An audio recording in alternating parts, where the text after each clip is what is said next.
बिस्मिल्लाहिर्रहमानिर्रहीम अस्सलाम वालेकुम। इस वक्त पूरी दुनिया के अंदर सिर्फ एक ही बात जानी जा रही है। सारी इंटेलिजेंस एजेंसियां, चाहे वो अमेरिका की हो, इसराइल की हो, रशिया की हो, एक ही खबर जानने की कोशिश कर रही हैं और सबके अपने अपने जराए हैं कि इस वक्त दुनिया के अंदर तहलका मचाने वाले चाइना के अमीर तरीन इंसानों की फहरिस्त में शामिल होने वाले जैक मा, जो कि चाइना को टॉप की बुलंदियों पर ले गए, वो इस वक्त कहाँ पर मौजूद हैं? वो गायब हो चुके हैं, उनका कुछ अता पता नहीं है। और किस जगह पर उनको कैद किया गया? क्या उनको एजेंसियां उठाकर ले गई? क्या उनको नज़रबंद कर दिया गया है या उनको कहीं गायब कर दिया गया, जेल में फेंक दिया गया? किसी को कुछ नहीं पता, लेकिन पूरी दुनिया के अंदर हलचल मची हुई है। इस सूरत हाल के अंदर एक चीज़ समझ ले, 2019 में मजीद डिस्कस करने से पहले इस वीडियो को लाइक करें, हकीकत टीवी को सब्सक्राइब करें और बेल आइकन पर ज़रूर क्लिक करें। चाइना के एग्जाइल में रहने वाले एक अरबपति बिजनेसमैन जो पीक पर 73वें चाइनीज लिस्ट में आते थे, गोंग हुई, इन्होंने इंकशाफ किया कि मुझे ऐसा लगता है अनकरीब जैक मा को मजीद कारोबारी तरक्की करता देकर या तो जेल हो जाएगी या चाइना की हुकूमत उसको मौत के घाट उतार देगी, क्योंकि चाइना की कम्युनिस्ट पार्टी का ये बिजनेस असूल है कि जो अरबपति बन जाता है, हुकूमत उसे कंट्रोल करना चाहती है और उसके बाद वो वही काम करना चाहे जो हुकूमत कहे। अगर वो ये काम नहीं करेगा तो उसको जेल में डाल दिया जाएगा, अगर तो वो चुप रहेगा तो फिर ठीक है, नहीं तो इसके खिलाफ चार्जेस होंगे और दुनिया भर के अंदर वो बदनाम होगा, चाहे वो कितना ही कोई मजबूत क्यों ना हो, क्योंकि वो समझते हैं कम्युनिस्ट पार्टी से ऊपर कोई नहीं हो सकता। और बावजूद इसके कि जैक मा कम्युनिस्ट पार्टी का ही एक रुकन है, उन्हीं का मेंबर है, लेकिन उसके बावजूद वो समझते हैं कि पूरी दुनिया में उनका डंका बजना खराब हो सकता है। वो इदारे को मजबूत रखना चाहते हैं, जबकि किसी इंडिविजुअल को बहुत ज़्यादा तरक्की करता देखना नहीं चाहते। इस इंकशाफ के बाद 24 अक्टूबर 2020 को पूरी दुनिया को लगा कि आज वो वक्त है कि जब जैक मा ने वो तकरीर कर दी है जिसमें पूरी दुनिया शायद उनको दोबारा ना देखे। इस वक्त चाइना की हुकूमत पर पूरी दुनिया से प्रेशर आ रहा है। हुआ यूं 24 अक्टूबर 2020 को जैक मा असल में एक समिट के अंदर खिताब कर रहे थे। आप देख सकते हैं किस तरह उन्होंने उंगलियां हिला हिला कर चाइना के बैंककारी निज़ाम को, उनके बैंकिंग सिस्टम को पूरी तरह तनकीद का निशाना बनाया और कहा कि इनका जो बैंकिंग सिस्टम है चाइना का, ये गलत काम करता है। यहाँ पर काम ये होता है किस तरह लोगों का पैसा रखा जाए, बजाय कि लोगों को ये तरकीब दी जाए कि आप अपने पैसे को यूटिलाइज करें, आप आगे बढ़ें और आप आज़ाद हो। चाइना के अंदर याद रखिएगा, ना तो आप इदारों पर तनकीद कर सकते हैं, ना फौज पर, हुकूमत पर, उनकी किसी पॉलिसी पर भी नहीं। याद है आपको वो डॉक्टर जिसने ये इंकशाफ किया था कि कोरोना आया है, उसको उसी वक्त गिरफ्तार कर लिया गया और उसके बाद वो मर गया उसी बीमारी से। और इसके बाद सूरत हाल ये है कि इस वक्त जब चाइना की हुकूमत को रियलाइज़ हुआ कि वो गलती पर थे, उन्होंने उसे घर जाकर उनके घर वालों से माफ़ी मांगी, उसके लिए जो कंपनसेट हो सका किया, लेकिन पहले जब उसने तनकीद की तो वो इस दुनिया से रुखसत हो गया।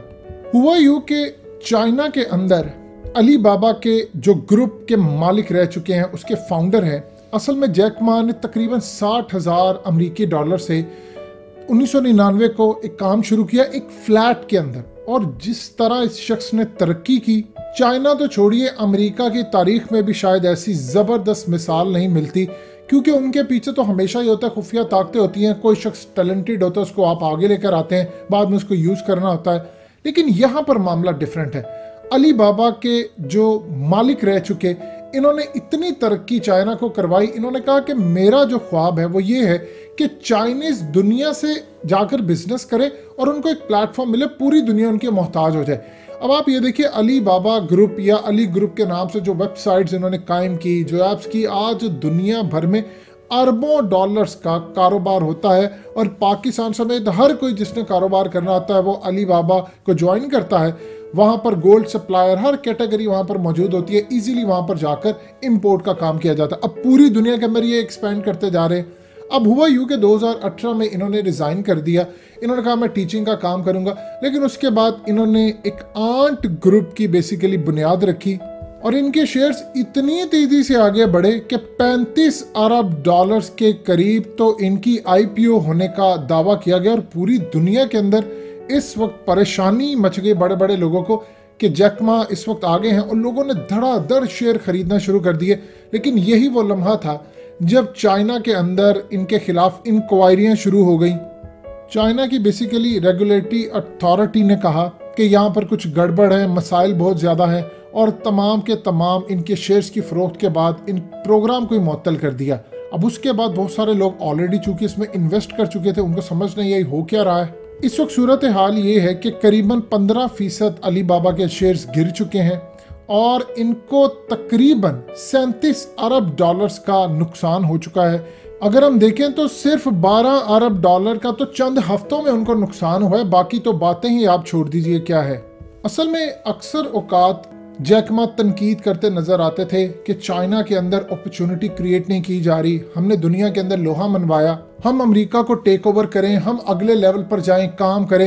यानी हर दफ़ा वो अपने बैंकिंग सिस्टम से लेकर जितना वहाँ पर रेगुलेटरी अथॉरिटी का निज़ाम था उसके ऊपर तनकीद करते थे कि मतलब उनका कहने का ये था कि आम आदमी अपनी ज़िंदगी डबल तरीके से मज़ीद बेहतर करे, कमाई ज़्यादा करे, हम दुनिया के अंदर अगले लेवल पर जाएं। अब सूरत हाल ये है कि वहाँ पर तो किसी को इजाज़त नहीं है तनकीद करने की, अरब वर्ल्ड की तरह वहाँ का निज़ाम है।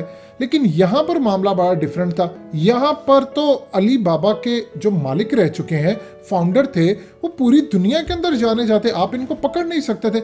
लेकिन इनके साथ सूरत हाल ही अब अमेरिका के अंदर, वेस्ट के अंदर इस खबर को और इनके हवाले से इतनी तनकीद की जा रही है कि चाइना ने इनको गायब कर दिया है, वो इनको मार सकता है, जेल में डाल दिया है। और पॉसिबिलिटी ये है कि इतनी ज़्यादा तनकीद और तमाम चीज़ों के बाद चाइना इनको मंजर-ए-आम पर ले आए और ये आकर कोई ऐसा बयान दे दे कि जी मैं तो यहाँ चला गया था, मैं तो वहाँ चला गया था, वोकेशन पर था, कुछ था।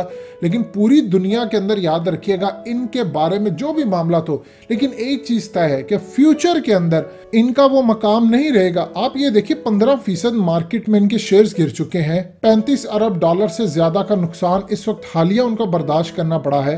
कई दफ़ा इनका चाइना के अंदर जो अहम ओहदों पर बैठे लोग हैं उन पर तनकीद की, इनके खिलाफ कार्रवाई शुरू हुई, तल्ख कलामी हुई, तो काफ़ी मामलात में इनको पीछे रखा गया।